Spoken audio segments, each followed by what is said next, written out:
خاتون حضور کی خدمت میں حاضر ہوئی اور عرض کی یا رسول اللہ صلی اللہ علیہ وسلم مجھ سے بدکاری سرزد ہو گئی ہے اور میرے پیٹ میں بچہ ہے اور میں چاہتی ہوں کہ آخرت کی سزا کی بجائے دنیا کے اوپر اس کی سزا مجھے دے دی جائے تاکہ میں پاک ہو جاؤں اور صاف ہو جاؤں، کیونکہ آخرت کی سزائیں بہت سخت ہیں۔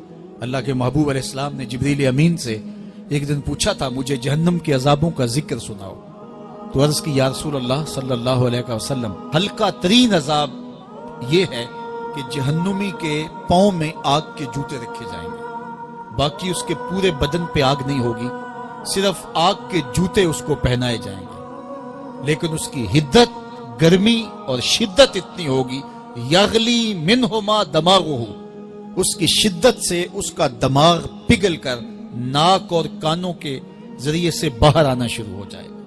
یہ سب سے ہلکے عذاب کی کیفیت ہے، اور جو عذاب سخت ہیں الیاذ باللہ، اللہ تعالیٰ قرآن مجید میں فرماتا ہے ثم لا يموت فیہا ولا یحیا، اس بڑے عذاب کا ذکر کیا جو جہنمیوں کو دیا جائے گا، فرمایا اس عذاب کی کیفیت یہ ہوگی بندہ نہ جیے گا نہ مرے گا۔ جیے گا اس لیے نہیں کہ آگے اور پیچھے دائیں اور بائیں آگ ہی آگ ہوگی، تو اس آگ میں جینا کو جینا تو نہیں ہوگا، اور مرے گا اس لیے نہیں کہ موت کو موت آ چکی ہوگی۔ تو وہ کتنا سخت عذاب ہوگا الیاذ باللہ کہ ہلکے ترین عذاب کی کیفیت یہ ہے کہ پاؤں میں آگ کا جوتا اور دماغ پگھل کے ناک اور کانوں کے راستے سے باہر آ جائے۔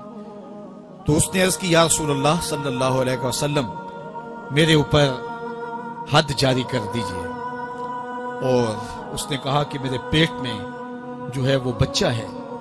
اللہ کے محبوب علیہ السلام نے فرمایا جاؤ جب بچہ پیدا ہو تو پھر آنا۔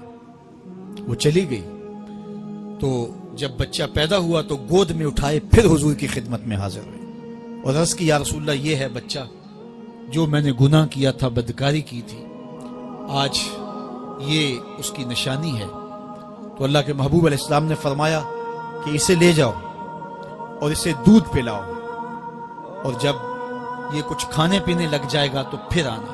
کچھ دنوں کے بعد وہ دوبارہ حاضر ہوئی اور اس نے اس بچے کے ہاتھ میں روٹی کا ٹکڑا دیا ہوا تھا اور عرض کی یا رسول اللہ دیکھ لیجئے اب یہ روٹی کھانے لگ گیا ہے۔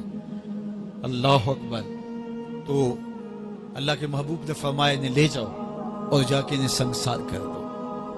اس کی یہ حد بنتی تھی، اس کو سنگسار کیا اور اس نے خود یہ سزا اپنے لیے قبول کی۔ تو یہ بات ذہن نشین کیجئے کہ یہ وہ لوگ تھے کہ جن سے کبھی کوئی گناہ سرزد ہو جاتا تو وہ جلد توبہ کرتے، اور اس کی بڑی سے بڑی حد اور سزا بھی ہوتی تو وہ بھی کاٹنے کے لیے تیار ہو جاتے۔ میں اور آپ دیکھیں کہ ہماری زندگی میں اگر گناہ ہیں اور ہمیں سچی توبہ کی توفیق بھی نصیب نہیں ہے اور آئندہ نہ کرنے کا عزم مصمم ہو، پکا ارادہ ہو کہ یہ گناہ زندگی میں دوبارہ نہیں کروں گا، الگ بات ہے کہ پھر دوبارہ اس سے سرزد ہو جائے، لیکن جب وہ توبہ کر رہا ہو تو اس وقت اس کا پختہ عزم ہو اور اس کے دل کے کسی گوشے میں نہ ہو کہ چلو میں توبہ کر لیتا ہوں اور پھر ہو گیا تو پھر کر لوں گا، پکا عزم ہو کہ دوبارہ یہ گناہ نہیں کروں گا۔ اور اگر زبان سے توبہ توبہ کر رہا ہو اور دل میں ہو کہ ٹھیک ہے یہ تو صبح بھی مجھ سے عمل بد سرزد ہونا ہے،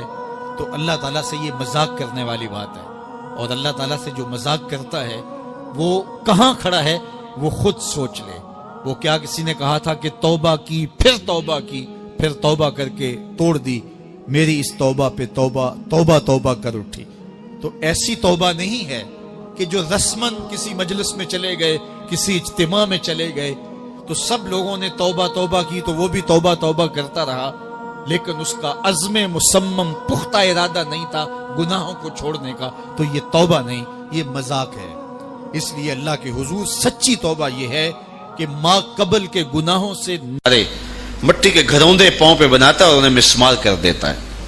وہ کبھی آپ نے دیکھا ہوگا کہ بچے ریت میں اپنا پاؤں رکھ کر کے اوپر سے ریت تھپک لیتے ہیں اور پھر پاؤں ہولے سے نکال لیتے ہیں، بچ جائے تو بڑے خوش ہوتے ہیں، اور جب کھیل ختم ہو جاتے ہیں تو اسے گرا دیتے ہیں اپنے ہاتھوں سے۔ بہلول بھی اسی شغل میں لگا ہوا ہے، بہلول یہ کام کر رہا ہے، گروندے بناتا ہے گراتا ہے، گروندے بناتا ہے گراتا ہے۔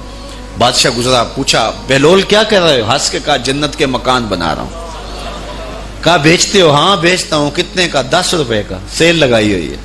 بادشاہ مسکرا کے گزر گیا. دیوانہ ہے، مجنوں ہے، اپنی موج میں لگا ہے.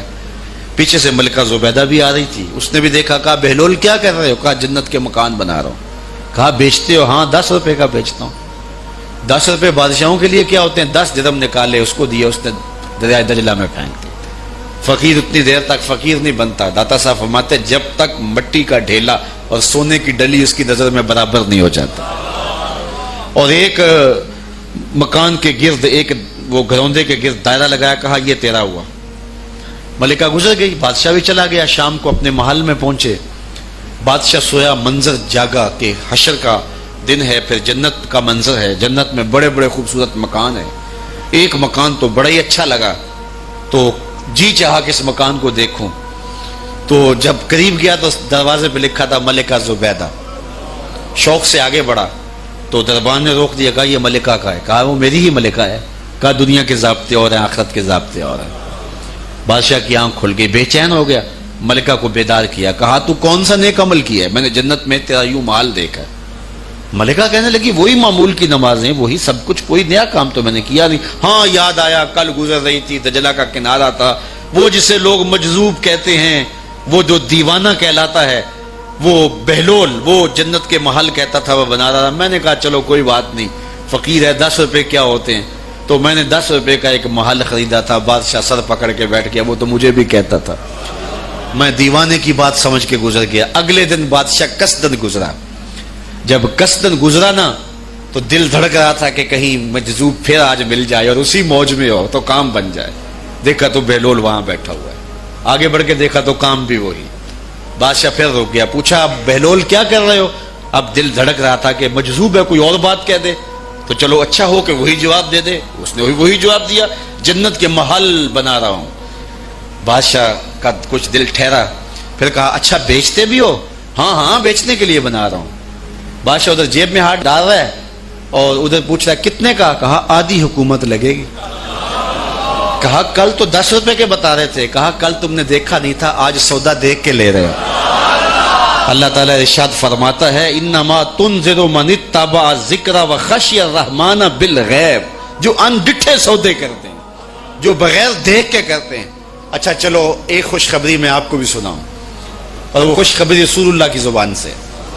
حضور نے فرمایا طوبی لمن رآنی وآمن بی وطوبی 7 مرات من لم یرانی وآمن بی.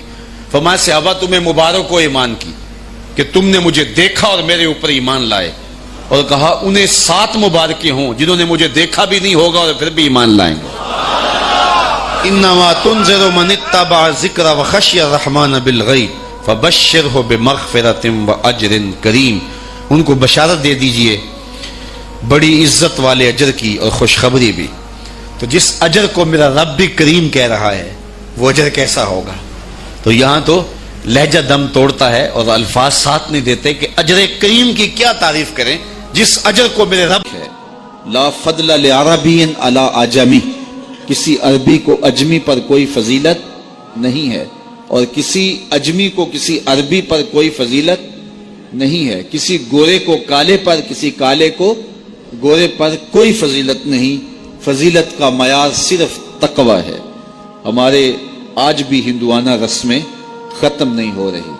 دولت کی تقسیم پر، امیر غریب کی بنیاد پر اس معاشرے میں تقسیم موجود ہے. ہمارے دیہاتوں میں چودھری اور کمی کی بنیاد پر تقسیم موجود ہے. رعایا اور حکمرانوں کی بنیاد پر یہاں تقسیمیں موجود ہیں. لیکن میرے اور آپ کے آقا و مولا نے قیامت تک آنے والی انسانیت کے لیے جو منشور دیا وہ یہ تھا کسی عربی کو اجمی پر کوئی فضیلت نہیں، کسی اجمی کو عربی پر کوئی فضیلت نہیں، کسی گورے کو کالے پر کوئی فضیلت نہیں. چونکہ کالے رنگ بھی اللہ نے بنائے ہیں، گورے رنگ بھی اللہ نے بنائے. حکیم لقمان رنگ کے کالے تھے اور صورت اچھی نہیں تھی. تو کسی نے ان سے پوچھا کہ آپ اتنے بدصورت کیوں ہیں؟ تو حکیم لقمان نے کیا جواب دیا؟ کہا آپ شکل میں نقص نکال رہے ہیں یا شکل بنانے والے میں نقص نکال رہے ہیں؟ تو وہ خاموش ہو گیا. اللہ اکبر. تو یہ اللہ نے بنایا ہے نا, اس نے کانٹا بھی اس نے پیدا کیا ہے, پھول بھی اس نے پیدا کیا ہے, چہروں کی رنگت اس نے بنائی ہے, کسی میں کوئی رنگ بھر دیا, کسی نے کوئی رنگ بھر دیا. تو رنگوں کی بنیاد پر, نسب کی بنیاد پر کوئی افضل, کوئی اشرف, کوئی اعلیٰ, کوئی بد, یہ نہیں ہے, بلکہ معیار جو دیا گیا وہ کیا تھا؟ تقوی. ان اکرمکم عند اللہ اتقاکم, جو زیادہ متقی ہے اللہ کے نزدیک وہی معزز ہے, وہی معتبر ہے. پھر حضور علیہ الصلوۃ والسلام نے عورتوں کے بارے میں تاکید کی کہ وہ تمہاری زیر دست ہیں, ان کی ملک کچھ نہیں ہوتا اور کمزور ہیں, ان کے بارے اللہ سے ڈرنا.